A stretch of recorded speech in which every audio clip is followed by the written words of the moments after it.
नमस्कार दोस्तों, आज हम बात करते हैं डॉक्टर राम मनोहर लोहिया जी के बारे में। तो राम मनोहर लोहिया जी का जन्म 23 मार्च 1910 को अकबरपुर वर्तमान में अम्बेडकर नगर उत्तर प्रदेश के एक अध्यापक व राष्ट्रवादी परिवार में हुआ था।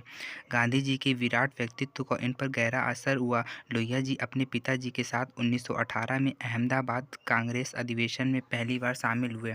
1942 में भारत छोड़ो आंदोलन में लोहिया अंग्रेजों को चकमा देकर गिरफ्तारी से बच निकले।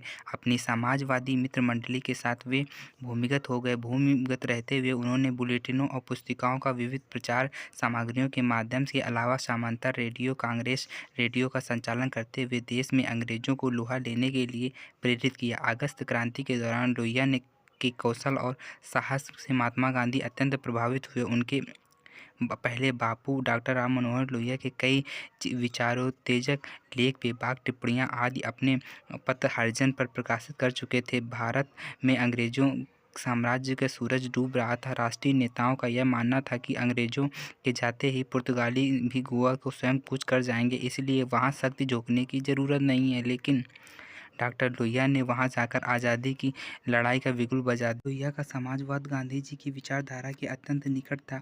आज़ादी के बाद देश सांप्रदायिकता के संकट में फंस गया तो शांति और सद्भाव कायम करने में डॉक्टर लोहिया ने गांधी का सहयोग किया।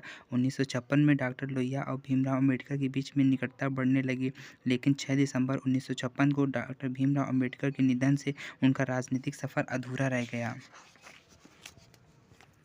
डॉक्टर राम मनोहर लोहिया लोगों को आगाह करते रहे कि वे देश में हालात को सुधारने में कांग्रेस नाकाम रही है। कांग्रेस शासन में नए समाज की रचना करने में सबसे बड़ा रोड़ा है। उनका सत्ता में बने रहना देश के लिए हितकारी नहीं है। इसीलिए डॉक्टर लोहिया का नारा था, कांग्रेस हटाओ देश बचाओ। 1967 के आम चुनाव में एक बड़ा परिवर्तन हुआ।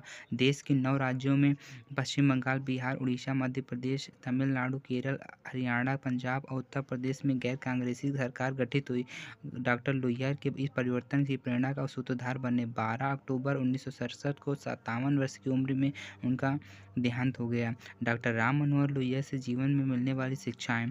पहली शिक्षा, लोहिया के अनुसार जहाँ पर जातिवाद का प्रचलन अधिक हो वहाँ पर अवसर और क्षमता सदैव सिकुड़ कर कुछ लोगों में ही पहुँच तक सीमित हो जाती है। अर्थात जातिवाद अवसर को सीमित करती है, सीमित अवसर क्षमता को संकुचित करता है, संकुचित क्षमता अवसर को भी सीमित कर देती है। लोहिया जी का कहना था कि अगर आधुनिक अर्थव्यवस्था का अपनाई जाए तो इससे द्वारा गरीबी दूर होने के साथ साथ ये अलगाव जातिवाद भी अपने आप गायब हो जाएगा। उनका कहना था कि ज्ञान और दर्शन से सब कुछ नहीं हो सकता, उनके लिए हमें ज्ञान और आदत दोनों को सुधारने की आवश्यकता है ताकि मनुष्यों के विचारों को सुधार किया जाए।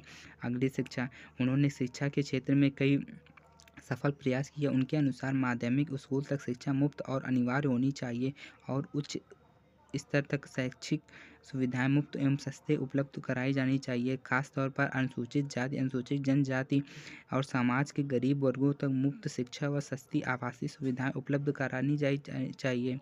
अगली शिक्षा, उन्होंने महिलाओं को सशक्तिकरण के विशेष बल दिया और कहा कि नारी को गठरी के समान नहीं बल्कि इतनी शक्तिशाली होनी चाहिए कि वक्त पड़ने पर वे पुरुषों के साथ में कंधे में कंधा मिलाकर साथ चल सके और समाज में एक नई छवि प्रस्तुत कर सके। अगर आपको ये स्टोरी अच्छी लगी हो तो लाइक करें, सब्सक्राइब करें। धन्यवाद।